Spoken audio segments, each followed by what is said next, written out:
Hello everyone, welcome back to my channel. कैसे हो आप सब लोग। तो आज हम डिस्कस करने वाले हैं एक बहुत ही important act, the industrial dispute act 1947।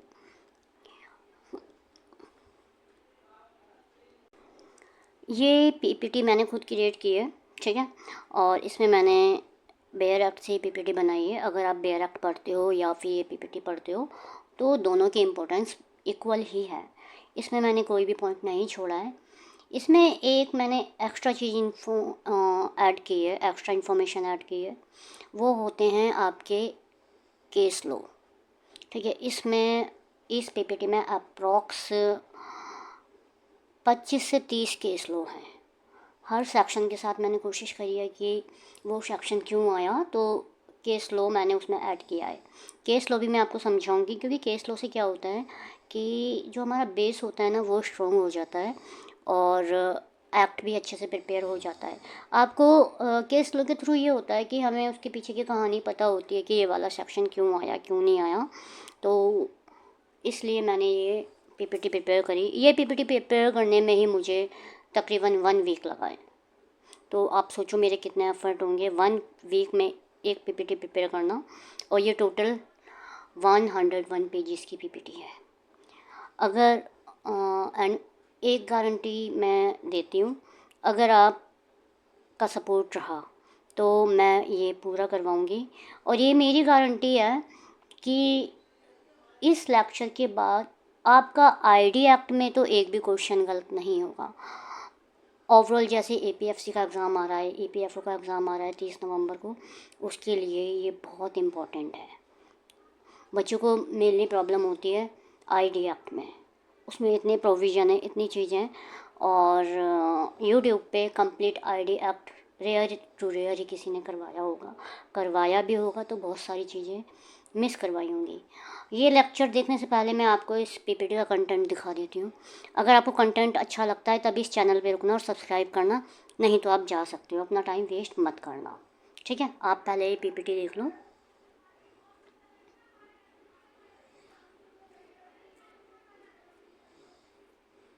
किस तरह मैंने ये पीपीटी प्रिपेयर करी है, ठीक है। ये देखो, ये मैंने इसमें केस लो डाले, एक ही पीपीटी में 3 केस लो, फिर अलग 3 केस लो, 6 केस लो तो आपके सेक्शन 2 से पहले ही मैंने डाल दिए हैं। ये देखो, फिर केस लो, अगेन केस लो।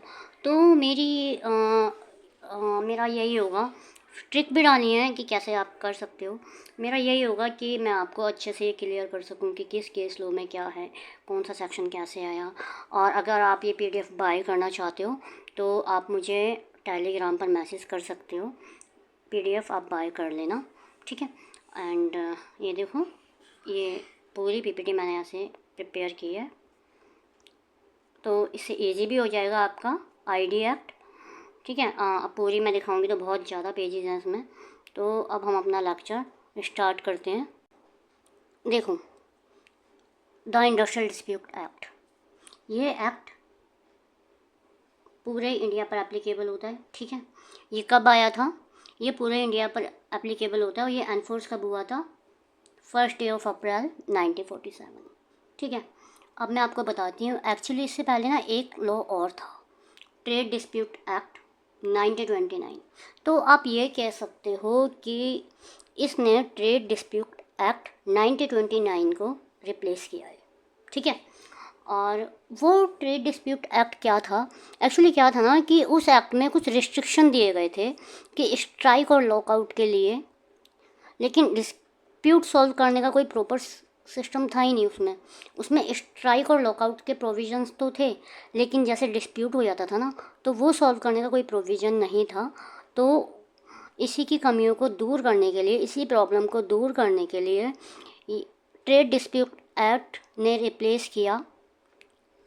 रिप्लेस हुआ और फिर आया इंडस्ट्रियल डिस्प्यूट एक्ट 1947, ठीक है। तो इस स्लाइड में बस यही मेंशन है। अब हम देखते हैं हमारी नेक्स्ट स्लाइड में क्या है, preamble and objective of this act. क्या आपको पता है कि इस एक्ट का प्रिएम्बल भी है? प्रिएम्बल क्या कहता है, ठीक है। तो देखो मैंने ये पीपीटी आपको बना दी है। अब एक एक इंग्लिश में लाइन में पढ़ूँ ये तो पॉसिबल नहीं है। मैं आपको ईजी से ईजी लैंग्वेज में समझाती हुई चलूँगी। देखो ऑब्जेक्टिव, एक केस था दीमाकुची टी स्टेट केस, ठीक है। तो सबसे पहले चलो अब हम देखते हैं इस एक्ट का प्रीएम्बल। इस एक्ट का प्रीएम्बल क्या कहता है? इस एक्ट का प्रीएम्बल कहता है act make to provision for investigation, settlement of industrial dispute and certain other purpose. Simple word में ये कहता है कि ये एक्ट बना ताकि एम्प्लॉयर और एम्प्लॉय के बीच जो भी डिस्प्यूट होते हैं ना, उन्हें पीसफुली सॉल्व किया जा सके। अब ठीक है, ये स्लाइड चेंज हो गई, सॉरी फॉर दैट, मैंने ध्यान नहीं दिया। अब इसका ऑब्जेक्टिव क्या है, इसके ऑब्जेक्टिव देखते हैं, ठीक है। Now let's see its objective, ठीक है। ऑब्जेक्टिव आप पढ़ सकते हो, to ensure social justice to both and employ और एम्प्लॉयर को सोशल जस्टिस प्रोवाइड करना, मैं सिंपल बता रही हूँ। To maintain harmony and cordial relationship between labour and management, labour और मैनेजमेंट के बीच हार्मनी क्रिएट करना। डिस्प्यूट सेटल करना, ठीक है। प्रमोट करना सिक्योरिंग और एमिटी और गुड रिलेशनशिप बनाना एम्प्लॉयर वर्कमैन के बीच। प्रिवेंट करना इलीगल स्ट्राइक और लॉकआउट को, ये भी इसका ऑब्जेक्टिव है, ठीक है।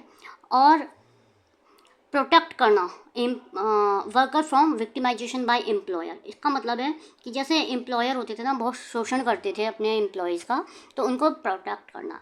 एंड लास्टली कलेक्टिव बार्गेनिंग, मतलब प्रॉब्लम सॉल्व करना through discussion not conflict. I hope आपको इतना क्लियर हुआ होगा। अच्छा, आपको ना एक होमवर्क करना है। आपको ये केस मैं बताऊंगी, दीमाकुची टी स्टेट केस, लेकिन आपको ये गूगल पे सर्च करना है। पहला केस, ये आपका पहला होमवर्क है। ये आप सर्च करोगे, ये बहुत अच्छा केस है, इसकी हिस्ट्री आपको पूरी मिल जाएगी। अगर नहीं मिलती आप मुझे कमेंट करना, मैं कमेंट में आपको रिप्लाई करूँगी।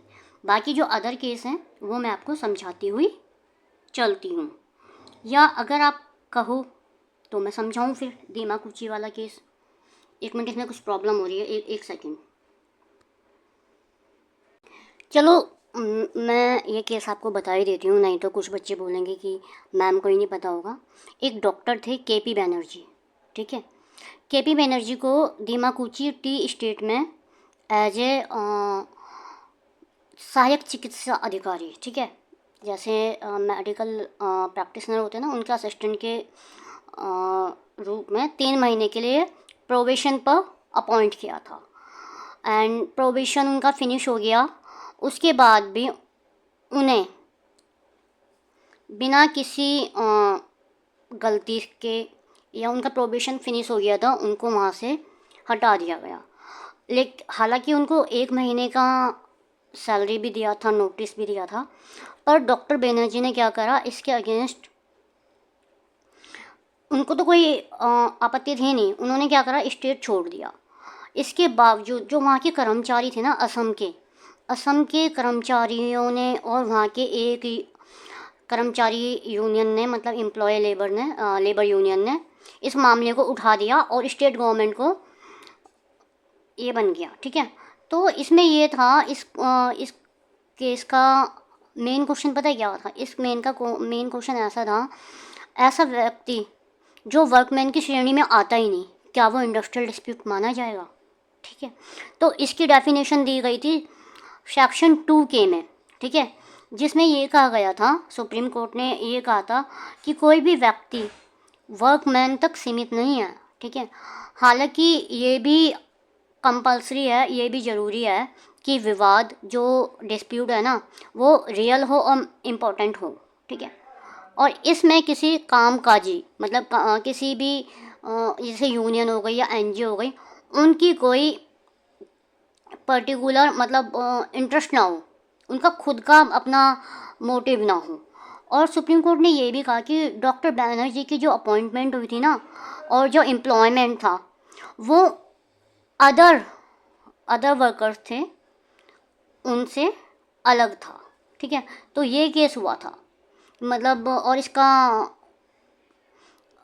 कंक्लूजन क्या निकला था? कंक्लूजन निकला था इंडस्ट्रियल डिस्प्यूट एक्ट, इस इंडस्ट्रियल डिस्प्यूट एक्ट क्या है ना कि वो वर्कमैन की इसमें फिर डेफिनेशन को ब्रॉड किया गया था, ठीक है। और हालांकि इसमें किसी की पर्सनल इंटरेस्ट नहीं था, फिर भी ये क्या बन गया था, इंडस्ट्रियल डिस्प्यूट बन गया था। इंडस्ट्रियल डिस्प्यूट एक्ट में एक सेक्शन है यहाँ जहाँ पर ये कहा गया है कि इंडिविजुअल का डिस्प्यूट कब इंडस्ट्रियल डिस्प्यूट बन जाएगा, वो इसी का सेक्शन है, वो मैं आपको बताऊंगी। अगर आपको पता है तो आप मुझे वो सेक्शन बताओ, ठीक है। आई होप आपको ये केस समझ में आया होगा। थोड़ा सा डिफ़िकल्ट था, मतलब सिंपल ये है कि एक डॉक्टर थे, वो आसाम में काम करते थे, उनका प्रोबेशन पीरियड फिनिश हुआ, उनको निकाल दिया गया बिना किसी गलती के, उनको कोई प्रॉब्लम नहीं थी, उन्होंने सैलरी ली, नोटिस लिया, सर्व किया और वो छोड़ दिया। लेकिन वहाँ के जो यूनियन थे उन्होंने, हो सकता है डॉक्टर बहुत अच्छे हों, उन्होंने ये इंडिविजुअल डिस्प्यूट को इंडस्ट्रियल डिस्प्यूट में बदल दिया, ठीक है। तो ये था पूरा केस, और इसका सेक्शन भी आप मुझे बताओगे। आई होप सबको सेक्शन पता होगा, ठीक है। तो अब देखते हैं, चलो हमारी नेक्स्ट स्लाइड क्या है। मैं साथ साथ आपको डेफिनेशन भी करवाऊंगी और back. Section 2A, section 2A क्या कहता है, एप्रोप्रिएट गवर्नमेंट। हर एक्ट में एक एप्रोप्रिएट गवर्नमेंट होती है, तो एप्रोप्रिएट गवर्नमेंट सेंट्रल गवर्नमेंट भी होती है और स्टेट गवर्नमेंट भी होती है। अब यहाँ पर देखना ये है कि यहाँ पे सेंट्रल गवर्नमेंट कहाँ कहाँ पर आती है। कोई डॉक लेबर है, ठीक है, इंडस्ट्रियल फाइनेंस कॉरपोरेशन है, ESIC है, इंडियन ऑयल नेचुरल गैस है, तो यहाँ पे आएगी आपकी सेंट्रल गवर्नमेंट, सॉरी। और स्टेट पब्लिक अंडरटेकिंग है, तो यहाँ पे आपकी आएगी स्टेट गवर्नमेंट, ठीक है। अब चलते हैं हमारी नेक्स्ट स्लाइड पर चलते हैं, चलें, चलो।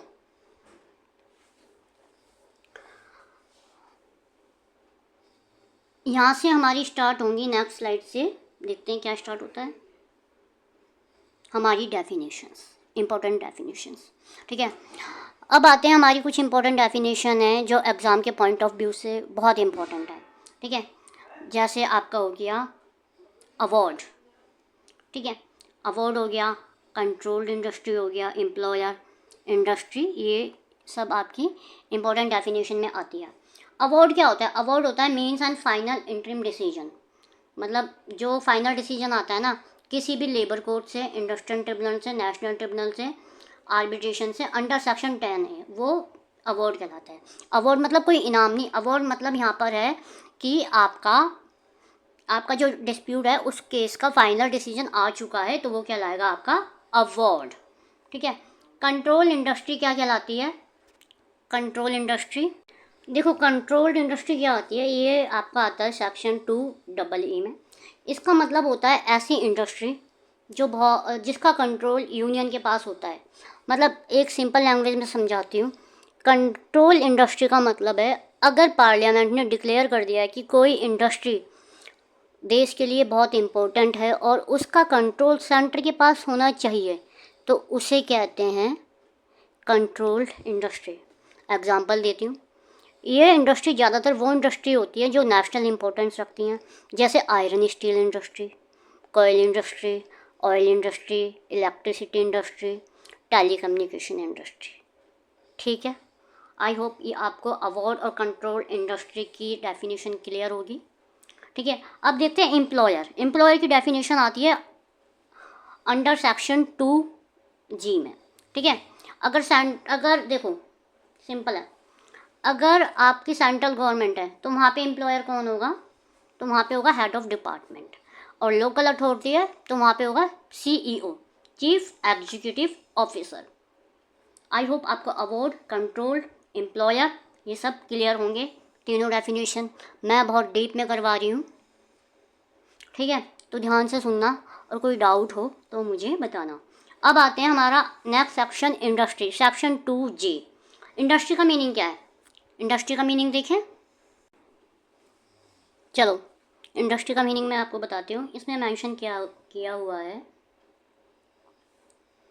Means any business, trade, undertaking, manufacturing, calling of employer including any calling service, employment, handicraft, ये सब, ठीक है।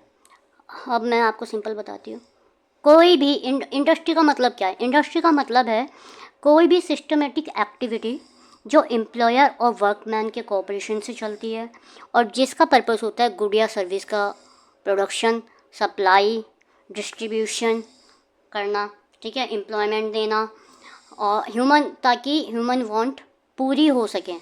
अब देखो एग्जांपल समझो, एग्जांपल मैं आपको समझाती हूँ।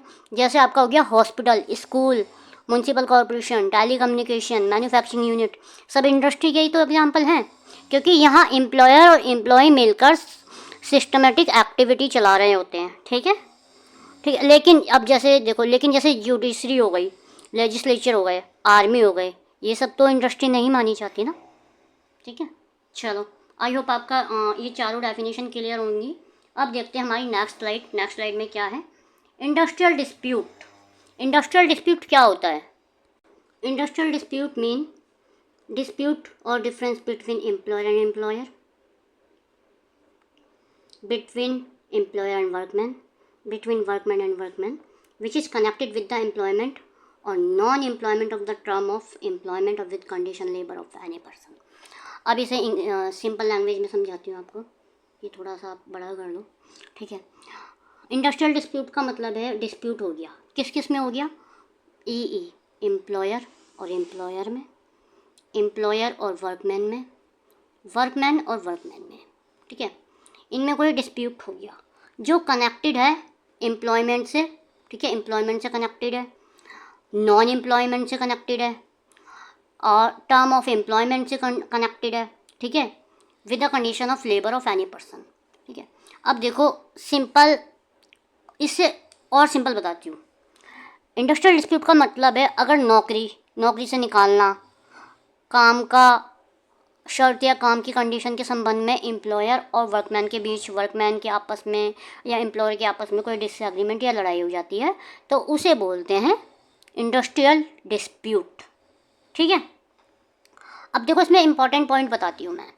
इसमें कलेक्टिव डिस्प्यूट आते हैं, मतलब पूरे ग्रुप ऑफ वर्कर का इशू हो सकता है। डिस्प्यूट रिलेटेड होना चाहिए एम्प्लॉयमेंट से, टर्मिनेशन से, सर्विस से, कंडीशन से। ठीक है, अब जैसे देखो, जैसे अभी हमने कोर्ट केस देखा था, दीमाकुची टी स्टेट वाला केस। इसमें क्या क्लेरिफाई किया था, डिस्प्यूट तभी इंडस्ट्रियल डिस्प्यूट माना जाएगा जब कम्युनिटी ऑफ इंटरेस्ट हो, यानी कि सभी वर्कर का एक कॉमन कंसर्न हो। देखो वहाँ पे क्या था कि उन्होंने छोड़ दिया था और सैलरी लेके, लेकिन वहाँ पे जो यूनियन थी उनका इंटरेस्ट था कि ये वापस आएँ, सिर्फ ये इंटरेस्ट था, कोई प्रॉफिट वाला इंटरेस्ट नहीं था। तो ये आप दोनों क्रॉस मत करना, क्योंकि वहाँ पे मैंने बताया था कि उनका कोई प्रॉफिट से इंटरेस्ट नहीं होना चाहिए किसी का भी। यहाँ पे प्रॉफिट से इंटरेस्ट नहीं था, उनका ये इंटरेस्ट था कि यहाँ पर आएँ, हो सकता है वो सर्विस अच्छी दे रहे हो। ठीक है, चलो तो आई होप आपको ये क्लियर हो गया होगा। अब देखते हैं हमारा नेक्स्ट डेफिनेशन, इंडस्ट्रियल एस्टैब्लिशमेंट। ठीक है, देखो इंडस्ट्रियल एस्टैब्लिशमेंट अंडरटेकिंग में इसमें बहुत लंबा पैराग्राफ दिया हुआ है। अगर ये मैं पढ़ूंगी तो टाइम वेस्ट होगा, तो क्यों ना मैं आपको सिंपली समझा दूँ। ठीक है, क्योंकि बहुत बड़ा दिया हुआ है और इसको इंग्लिश में पढ़ने का कोई मतलब नहीं है, ये आप भी पढ़ सकते हो। ठीक है, देखो मैं समझाती हूँ आपको। इंडस्ट्रियल एस्टैब्लिशमेंट या अंडरटेकिंग का मतलब क्या होता है, ऐसी जगह या संस्था जहाँ पर इंडस्ट्री चल रही हो। ठीक है, अब देख लो, अगर एक ही संस्था है जहाँ पर मल्टीपल एक्टिविटी होती हैं, जैसे मान लो एग्जांपल देती हूँ, अगर कोई एक यूनिट अलग से अलग की जा सकती है तो वो एक इंडस्ट्री है, तो उसे सेपरेट इंडस्ट्रियल माना जाएगा। ठीक है, और अगर कोई एक एक्टिविटी डोमिनेंट हो और बाकी एक्टिविटी उसी इंडस्ट्री को सपोर्ट करती हो तो उसे भी इंडस्ट्रियल एस्टैब्लिशमेंट माना जाएगा। एग्जांपल लो, देखो एक कंपनी है जिसमें मैन्युफैक्चरिंग यूनिट और अकाउंटिंग डिपार्टमेंट दोनों हैं। अगर मैन्युफैक्चरिंग यूनिट अलग से काम करती है तो वो एक सेपरेट इंडस्ट्रियल एस्टैब्लिशमेंट है। अगर अकाउंटिंग डिपार्टमेंट सिर्फ मैन्युफैक्चरिंग को सपोर्ट करता है तो पूरा कंपनी एक इंडस्ट्रियल एस्टैब्लिशमेंट माना जाएगा। तो इसमें यही मेंशन किया गया है और कुछ नहीं है। आई होप आपको ये पॉइंट क्लियर होगा। अब देखते हैं हमारी नेक्स्ट डेफिनेशन। ठीक है, इस टाइम मैं आपको बताती हूँ रात के कितने बज रहे हैं। मैं ये लेक्चर आधी रात को रिकॉर्ड कर रही हूँ, मैं आपको टाइम दिखाती हूँ। अभी देखना आपको 1:44 दिखाई दिया आपको, सैटरडे 18 अक्टूबर 1:44। इस टाइम मैं आपके लिए रिकॉर्ड कर रही हूँ, तो आपकी भी रिस्पॉन्सिबिलिटी बनती है कि आप लेक्चर को ज़्यादा से ज़्यादा शेयर करो। मुझे लेक्चर बनाने में कोई प्रॉब्लम नहीं है, मैं लेक्चर बना दूँ लेबर लोग के।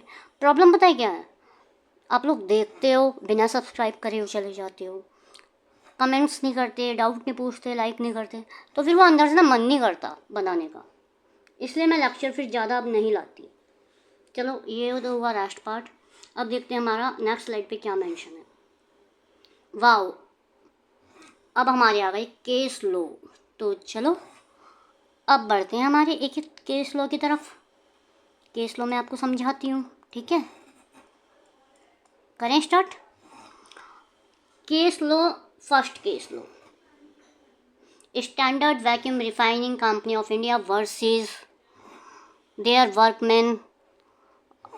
ठीक है, ये वाला केस सिंपल एक्सप्लेनेशन देंगे, कोई कुछ नहीं। देखो, इस केस में सुप्रीम कोर्ट ने बताया था कि इंडस्ट्रियल डिस्प्यूट का मतलब सिर्फ छोटी मोटी प्रॉब्लम नहीं होती, बल्कि वो रियल और बड़ी प्रॉब्लम होनी चाहिए थी, ये बताया था। और उन्होंने कहा था, कोर्ट ने कहा था कि इंडस्ट्रियल डिस्प्यूट को समझने के लिए 3 चीज़ें ज़रूरी होनी चाहिए। कौन सी होनी चाहिए? रियल प्रॉब्लम है या नहीं, मतलब सच में एम्प्लॉयर वर्कर के बीच कन्फ्लिक्ट, जेन्युइन कन्फ्लिक्ट हुआ है या नहीं। ठीक है, पहली तो ये हो गई। ठीक है, फर्स्ट पार्ट मैंने आपको ये बता दिया। देखो, मैं इंग्लिश में पढ़ दूँ, मेरे को कोई दिक्कत नहीं है, मैं आपको चाहती हूँ कि जल्दी से जल्दी ज़्यादा समझाऊँ। फर्स्ट पार्ट मैंने आपको बता दिया कि रियल प्रॉब्लम है या नहीं। अब देखो, मैं आपको बताती हूँ सेकंड पार्ट। सेकंड पार्ट क्या है? एम्प्लॉयर और वर्कर के बीच ही डिस्प्यूट होना चाहिए। ऐसा नहीं कि एम्प्लॉयर की उसकी वाइफ से लड़ाई हो गई है तो वो उसको डिस्प्यूट बना के ले आएगा कि मेरे घर में तो कलेश हो गया है, मेरे से काम नहीं हो रहा, तो ये मेरा डिस्प्यूट हो गया। ऐसा नहीं होगा। डिस्प्यूट में कौन इन्वॉल्व होनी चाहिए? एम्प्लॉयर और वर्कर। ठीक है। और third, subject matter of the dispute. Dispute का सब्जेक्ट क्या है? वेजेस है, काम की कंडीशन है, टर्मिनेशन है, इन सब से रिलेटेड होना चाहिए। ठीक है। अब ये देखो, एक बहुत ईजी सा एग्जांपल देती हूँ। अगर एक वर्कर ने सिर्फ छोटी सी कंप्लेंट की कि कैंटीन का जो खाना है ना वो थोड़ा महंगा है, तो वो इंडस्ट्रियल डिस्प्यूट नहीं कहलाएगा। ठीक है। लेकिन वहीं दूसरे एम्प्लॉय ने कंप्लेंट की कि सैलरी मंथ एंड तक नहीं मिलती या अनफेयर टर्मिनेशन हो गया, तो वो इंडस्ट्रियल डिस्प्यूट होगा। आई होप आपको ये केस क्लियर होगा। Standard Vacuum Refining Company of India limited. ठीक है। अब देखते हैं हमारा वर्कर वो ऑफ दीमुकाची। ये तो मैंने आपको समझा दिया कि डॉक्टर आए थे, डॉक्टर ने असिस्टेंट डॉक्टर थे, उन्होंने ज्वाइन किया, ज्वाइन करने के बाद प्रोबेशन पीरियड था, प्रोबेशन पीरियड में उनकी गलती भी नहीं थी, फिर भी उन्हें निकाल दिया। वो चुपचाप चले गए अपनी सैलरी उठा के। लेकिन वहाँ की यूनियन को वो अच्छे लगते होंगे डॉक्टर, उनका काम करने का तरीका अच्छा होगा, वहाँ की यूनियन ने इसका मुद्दा बना दिया और इंडस्ट्रियल डिस्प्यूट बना दिया। ठीक है, इंडिविजुअल डिस्प्यूट को इसका एक्सेप्शन भी था, वो आपको मुझे बताना है, ये आपका होमवर्क है। ठीक है।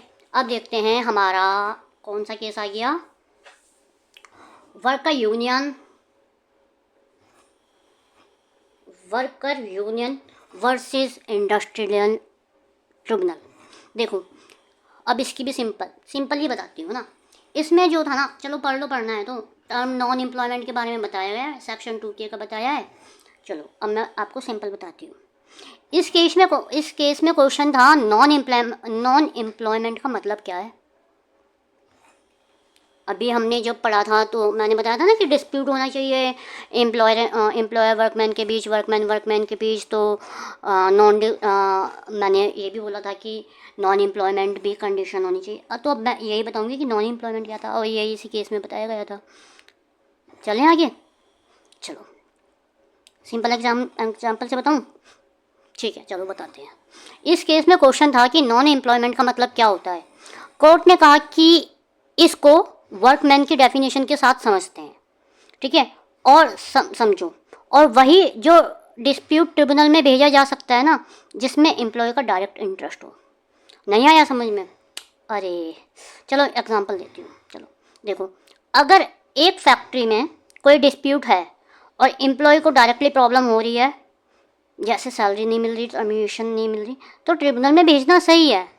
अगर एम्प्लॉय का इंटरेस्ट सिर्फ थोड़ा बहुत है तो ट्रिब्यूनल में रेफ़र करना गलत है। ये होता है नॉन एम्प्लॉयमेंट। ठीक है। मतलब अगर उसकी जॉब से रिलेटेड कोई प्रॉब्लम है तो वो उसे डिस्प्यूट को भेज सकता है। और अगर उसको कोई सिर्फ जैसे खाने की प्रॉब्लम है, खाना बहुत महंगा है कैंटीन में, तो इसको ट्रिब्यूनल में रेफर नहीं कर सकते हो आप लोग। आई होप आपको ये समझ में आ गया होगा। ये केस इसी चीज़ के ऊपर था, worker union versus industrial tribunal. कई बार होता है ना कि ये लोग तो बेफालतू के में लड़ लेते हैं, केस बढ़ जाते हैं, हमारे लिए पढ़ाई बढ़ जाती है। ये कुछ नहीं करते, बेफालतू के केस बना के चले गए हमारे लिए। चलो आगे देखते हैं क्या है स्लाइड में। अगेन केस लो, मैंने कहा था मैं बहुत सारे केस लो लाई हूँ sorry.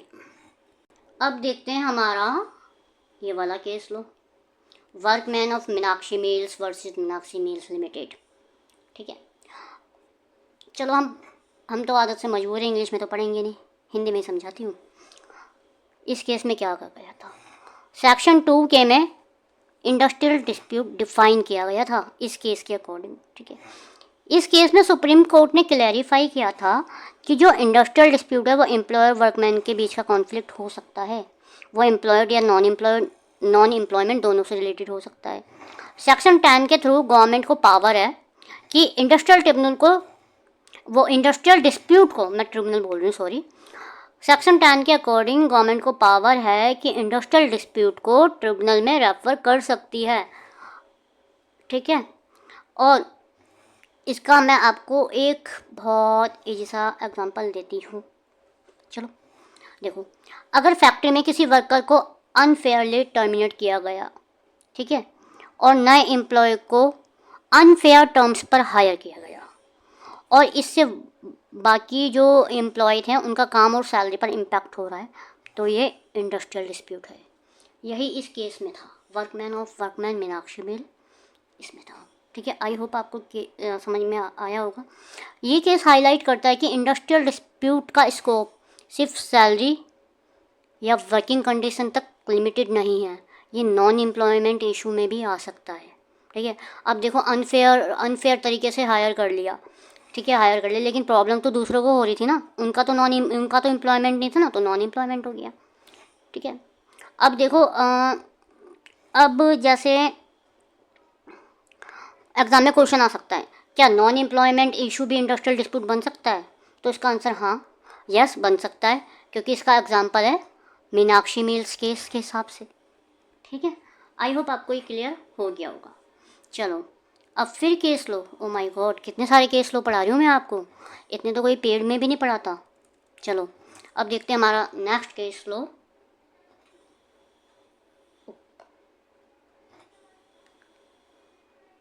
Loy and cold storage company private limited versus State of UP. इसका बैकग्राउंड क्या था, डिस्प्यूट था कि एप्लीकेंट एक वर्कमैन है या नहीं, इसमें सिर्फ यही था। ठीक है, लेबर कोर्ट ने डिसाइड किया कि जो एप्लीकेंट है वो वर्कमैन ही है। ठीक है, और इसका एग्जांपल तो मैं आपको देती हूँ। देखो, अगर रमेश फैक्ट्री में काम करता है और लेबर कोर्ट कहता है रमेश वर्कमैन है, तो उसका डिस्प्यूट वैलिड है। हाई कोर्ट डायरेक्टली नहीं कह सकता कि नहीं रमेश वर्कमैन नहीं है। अगर हाई कोर्ट करता है तो सुप्रीम कोर्ट के डिसीजन को कैंसिल कर सकता है। ठीक है, सुप्रीम कोर्ट हाई कोर्ट के डिसीजन को कैंसिल कर सकता है। ठीक है, तो इसमें इस केस में कुछ नहीं था, इसमें सिर्फ ये कहा गया था कि अगर कोई एम्प्लॉय मतलब फैक्ट्री में काम करता है तो वो वर्कमैन है या नहीं है। Mister Loy and cold storage में सिर्फ यही कहा गया था, nothing more than important that. ठीक है, अब देखते हैं हमारा एयर 1978 डिस्प्यूट विद, ये वाला केस लो। ये भी एक छोटा सा केस लो, ये वाला, ये देखो, ये दिखाई दे रहा है आपको, ये वाला बहुत छोटा सा है ये केस लो। ये वाला क्वेश्चन था, इसमें ये था कि सिर्फ मेजॉरिटी यूनियन ही डिस्प्यूट रेज कर सकती है या माइनॉरिटी में जो यूनियन है वो भी कर सकती है। इसका क्वेश्चन ये था। देखो, तो इसका एग्जांपल मैं देती हूँ। इसका लीगल पॉइंट ये होता है कि सेक्शन 2 के में माइनॉरिटी यूनियन का डिस्प्यूट भी इंडस्ट्रियल डिस्प्यूट के स्कोप में आता है। तो ये होता है, मेजॉरिटी का होना ज़रूरी नहीं है। देखो, अगर एक कंपनी में छोटी सी यूनियन है जिसके 10 मेंबर हैं और उनकी सैलरी डिले हो रही है, तो वो भी डिस्प्यूट कर सकते हैं, क्योंकि माइनर है, छोटा सा ग्रुप है ना।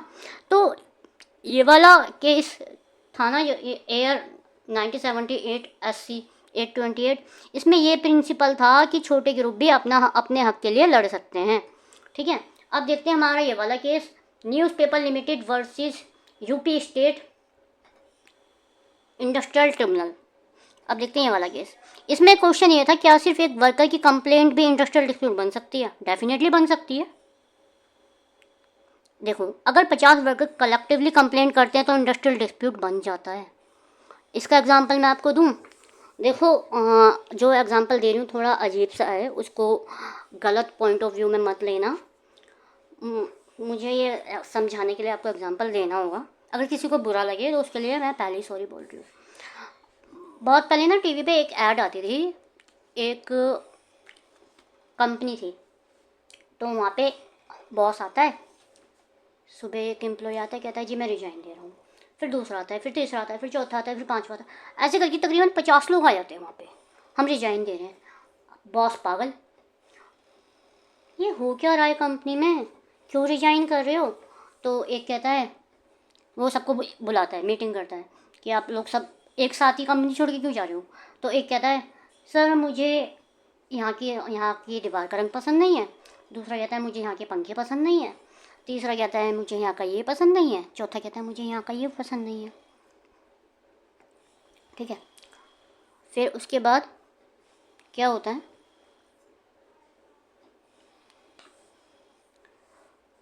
वो कहते हैं कि हमारा एक एम्प्लॉय था, उसको बीमारी हो गई एड्स, तो आपने उसको नौकरी से टर्मिनेट कर दिया। तो आप ऐसे नहीं कर सकते हो। एक तो आप ये एग्जांपल ले सकते हो, तो कलेक्टिवली सबने कंप्लेंट करी, वो इंडस्ट्रियल डिस्प्यूट बन गया।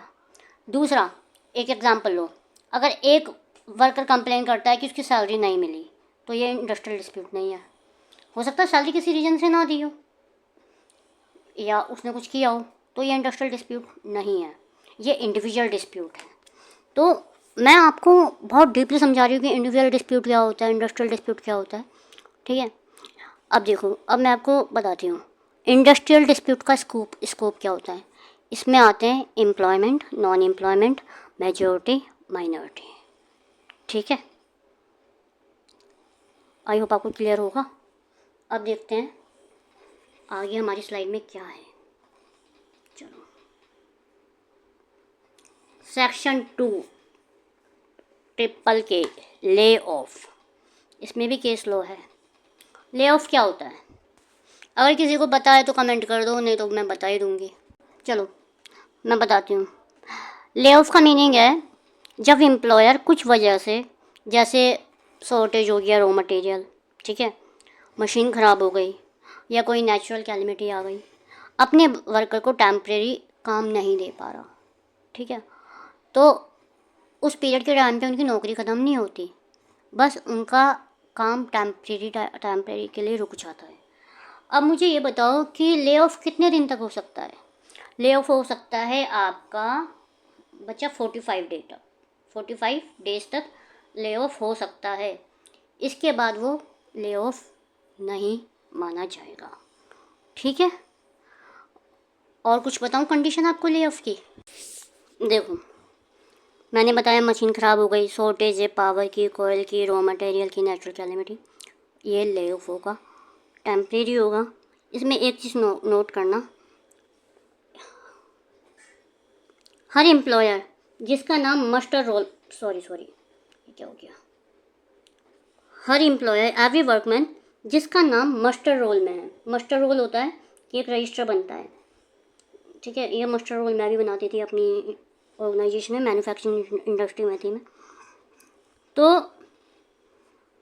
जिसका नाम मस्टर रोल में है, ठीक है, और एम्प्लॉयर उसे 2 आवर तक काम नहीं दे पाता, वो तो आया है, 2 घंटे तक काम नहीं दे पाया एम्प्लॉयर, तो वो उस दिन के लिए ले ऑफ माना जाएगा। ठीक है, इतना समझ में आया? अब आगे, और अगर एम्प्लॉयर ड्यूरिंग सेकेंड हाफ में भी एम्प्लॉय को काम नहीं दे पाता तो lay off half day consider होगा। इतना क्लियर है आपको? ठीक है, तो ये था हमारा ले ऑफ। ठीक है, अब देखते हैं हमारे ले ऑफ से रिलेटेड केस लो। लेक्चर बोरिंग लग रहा हो तो छोड़ के चले जाना। ठीक है, मुझे कोई दिक्कत नहीं है। चलो केस लॉ देखते हैं। हमारा पहला केस लॉ है अनसुईया वर्सेस मेहता। ये इसका बैकग्राउंड क्या था इस केस लॉ का? इसमें ये बताया था इस केस लॉ में कि ले ऑफ का मतलब टर्मिनेशन या एम्प्लॉयमेंट ख़त्म करना नहीं होता। एम्प्लॉय अभी भी मास्टर रोल में है और उसका एम्प्लॉयमेंट कंटिन्यू है, ये होता है जब नॉर्मल वर्क रिज्यूम होता है और एम्प्लॉयर को उन्हें वापस काम पर लाना होता है, तो ये ले ऑफ होता है। डिटेल एग्जांपल देती हूँ। फैक्ट्री में मशीन रिपेयर के लिए गई थी, 15 दिन काम बंद हो गया, ठीक है, तो एम्प्लॉय को घर भेज दिया गया, लेकिन कॉन्ट्रैक्ट तो टर्मिनेट नहीं हुआ। फिर रिपेयर ख़त्म हो गया, रिपेयर मशीन हो गई, फिर एम्प्लॉयर ने सब एम्प्लॉय को वापस बुलाया, ठीक है, तो ये इसका केस लॉ है, ठीक है।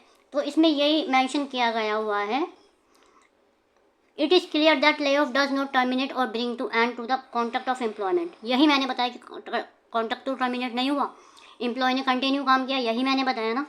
चलो अब देखते हैं हमारा next case law, Hope Textile Limited versus State of MP. Every employer should give reason before laying off the work plan. हर एम्प्लॉयर को रीजन देना होगा कि ले ऑफ क्यों कर रहा है, ठीक है।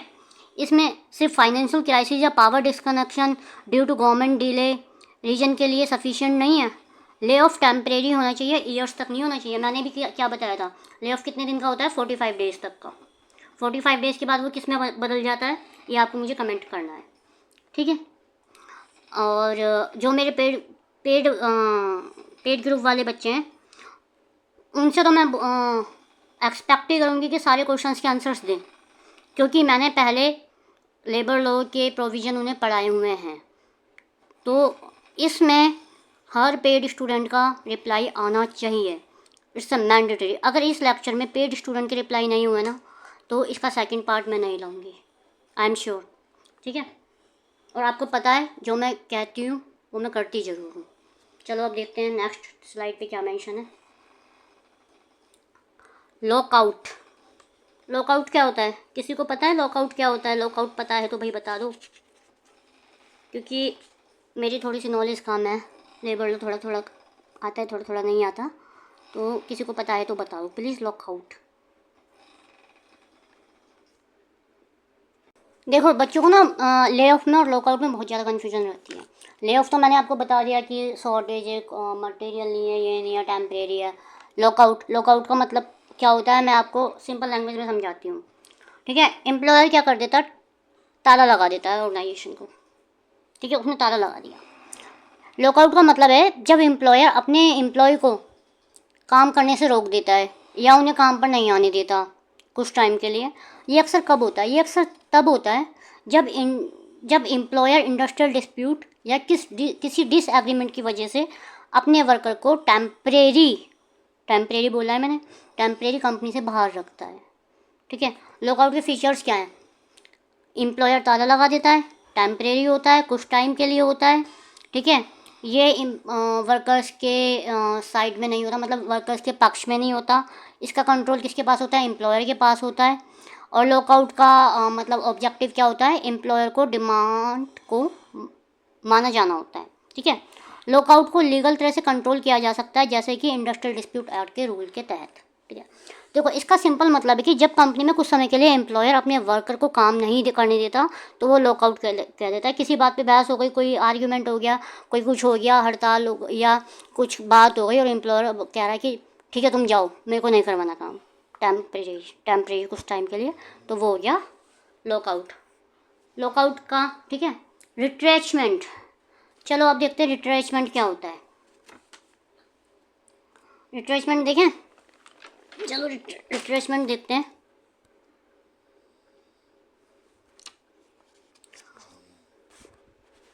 देखो सिंपल एक्सप्लेनेशन बताऊँ, रिट्रेचमेंट होता है टर्मिनेशन ऑफ सरप्लस। देखो इंडस्ट्री ने जॉब से निकाल दिया क्योंकि एम्प्लॉयर के पास काम नहीं था, और ये 5 ग्राउंड पे रिट्रेचमेंट नहीं माना जाता। और आपको एक बात बताऊँ, रिट्रेचमेंट में ना अमाउंट पे करना होता है।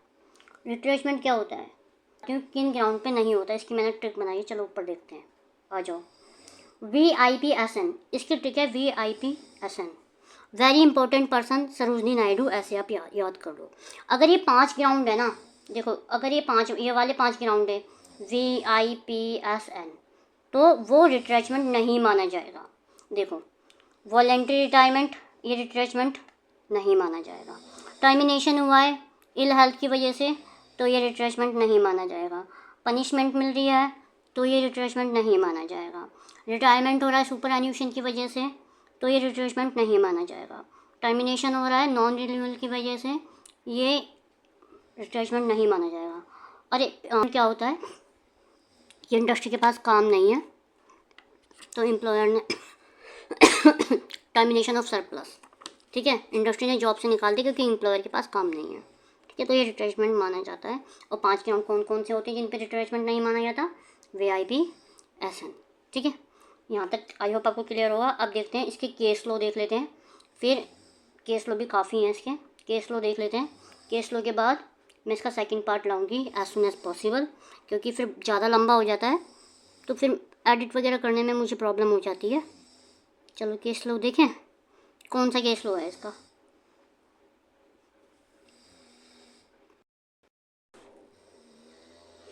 अब देखते हैं हमारा केस लो केरी बटा स्टेट वर्सेस राज बिनकम। इसको पूरा पढ़ने से बेटर होगा कि मैं आपको समझा दूँ। देखो कैरी बेटा स्टेट ना एक फेमस सुप्रीम कोर्ट का फैसला है, डिसीजन है, जो 1960 में हुआ था। इस केस में एक चाय स्टेट थी, केरी बट्टा स्टेट, कोटागिरी में काम करने वाले, ठीक है। तो वहाँ पे क्या था कि काम करने वाले मजदूर और मैनेजमेंट के बीच झगड़ा हुआ। मजदूरों ने क्या करा कि स्टेट के मैनेजर पर मारपीट की, स्टेट के मैनेजर को मारा और उसे घायल कर दिया। इसके बाद मजदूरों ने क्या करा, बाकी का जो स्टाफ था उनको भी धमकी दे दी कि काम पर मत आ जाना, जिससे मैनेजमेंट ने केल्सो डिवीज़न को, वहाँ पे एक डिवीज़न थी केल्सो डिवीज़न, उसको टेम्परेरी बंद कर दिया, ठीक है। मजदूरों ने कहा कि ये बंद करना ले ऑफ है। ले ऑफ तो नहीं था, ले ऑफ तो बिल्कुल था ही नहीं, क्योंकि मजदूरों ने पहले मैनेजर को मारा, ठीक है। तो जब मारा और अदर स्टाफ को भी धमकी दी थी तो केल्सो डिवीज़न को उन्होंने बंद कर दिया।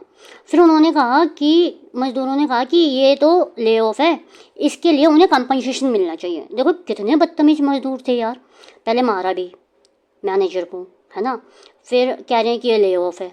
तो फिर इसमें केस हो गया था। तो फिर सुप्रीम कोर्ट ने कहा था कि ये इस तरीके से बंद करना लॉकआउट है, ले ऑफ नहीं है। तो इस केस लो में क्या कहा गया था, इस केस लो में लॉकआउट और ले ऑफ का डिफरेंस बताया गया था, ठीक है। सुप्रीम कोर्ट ने कहा कि कंपनी अपने कर्मचारियों को किसी वजह से काम करने के लिए रोकती है, ठीक है, वहाँ पर लड़ाई और धमकी की वजह से, ठीक है, तो ये लॉकआउट है। ले ऑफ तो तब होता है जब कंपनी के पास फाइनेंशियल रीजन होता कि फाइनेंशियल इशू हो गए या मटेरियल ख़त्म हो गया, शॉर्टेज हो गई, वो ले ऑफ होता ना। तो इस केस में इंडियन लेबर लॉ में लॉकआउट और ले ऑफ का बीच का फ़र्क क्लियर किया था।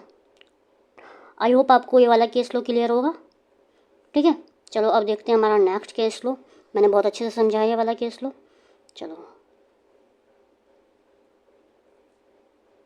अब देखते हैं हमारा बर्सी लाइट रेलवे कंपनी लिमिटेड। चलो अब देखते हैं बर्सी लाइट रेलवे लिमिटेड।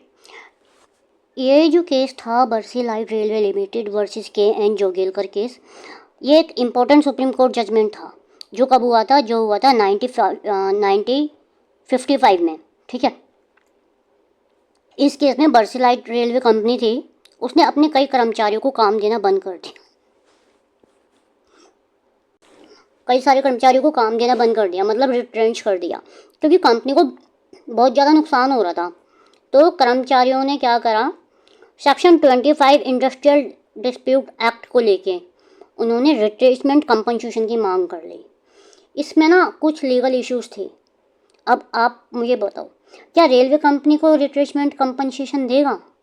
क्या पेमेंट ऑफ वेजेस एक्ट की अथॉरिटी के पास इसका फैसला करने का अधिकार था? इसके दो लीगल इशू थे, आपस में लड़ रहे थे। सुप्रीम कोर्ट ने कहा रिट्रेसमेंट का मतलब क्या होता है, जब किसी कारण से कोई वर्कर अपना काम खो देता है, खासकर जब कंपनी अपने सरप्लस लेबर को हटा रही हो। कोर्ट ने ये भी कहा कि पेमेंट ऑफ वेजेस अथॉरिटी को इस मामले की जुडिक्शन है। कोर्ट ने फाइनल रूलिंग में क्लेरिफाई किया कि जब कंपनी सरप्लस लेबर को एक्सचेंज करती है तो रिट्रेचमेंट होता है। ठीक है, इस केस में रिट्रेचमेंट और कंपनसेशन के जो राइट्स होते हैं उनको डिफाइन किया गया और बताया गया कि पेमेंट अथॉरिटी के जुडिक्शन को भी कंफर्म किया गया।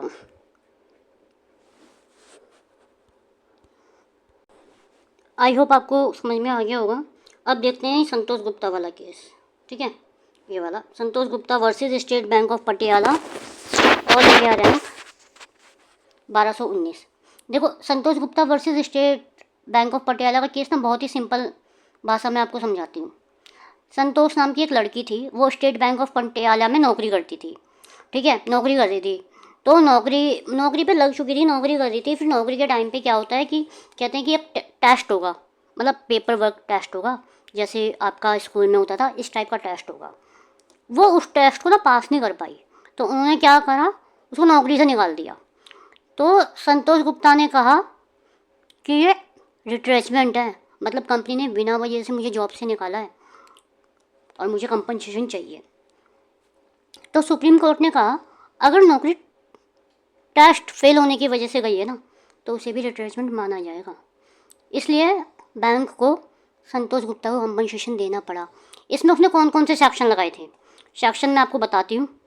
ठीक है, इसमें उसने अब मैं आपको इसको लॉ की लैंग्वेज में समझाती हूँ। देखो, संतोष गुप्ता की नौकरी 21 अगस्त 1974 को ख़त्म कर दी गई ड्यू टू टेस्ट फेलियर। ठीक है, उसने कहा कि उसने क्लेम किया कि उसका टर्मिनेशन सेक्शन 2O के अकॉर्डिंग हुआ है, जिसमें रिट्रेचमेंट होता है। सेक्शन 2OO आता है, ओ रिट्रेचमेंट हो गया। ठीक है, और सेक्शन 20F के अकॉर्डिंग उसे कंपनसेशन मिलना चाहिए। ये दोनों सेक्शन आ गए। फिर 25F के अकॉर्डिंग उसे रिट्रेचमेंट मिलना चाहिए। तो कोर्ट ने उसको कंपनसेशन दिलवाया था बैंक से।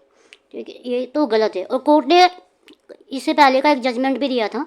कोर्ट ने अपने डिसीजन में बोला कि हरिप्रसाद शिव शंकर शुक्ला वर्सेस AD दिवाकर और स्टेट बैंक ऑफ इंडिया, इस केस के डिसीजन को डिस्कस किया और क्लैरिफाई किया कि termination by failure of confirmation test भी रिट्रेचमेंट के दायरे में आता है। तो ये क्वेश्चन आपका पेपर में आ सकता है कि confirmation of failure by test retrenchment में आता है या नहीं आता। 110% कह रही हूँ, सारे बच्चे गलत करेंगे क्योंकि केस लॉ नहीं पता। तो ये ताकत होती है केस लॉ के थ्रू ID एक्ट पढ़ने में। मुझे सिर्फ इतना चाहिए, आप सपोर्ट कर दो ज़्यादा से ज़्यादा, मैं आपका ये एक्ट बहुत अच्छे से करवा दूँगी। अब नेक्स्ट वीडियो मैं आपके सपोर्ट के बाद ही लाऊंगी। Till then bye bye guys, thank you.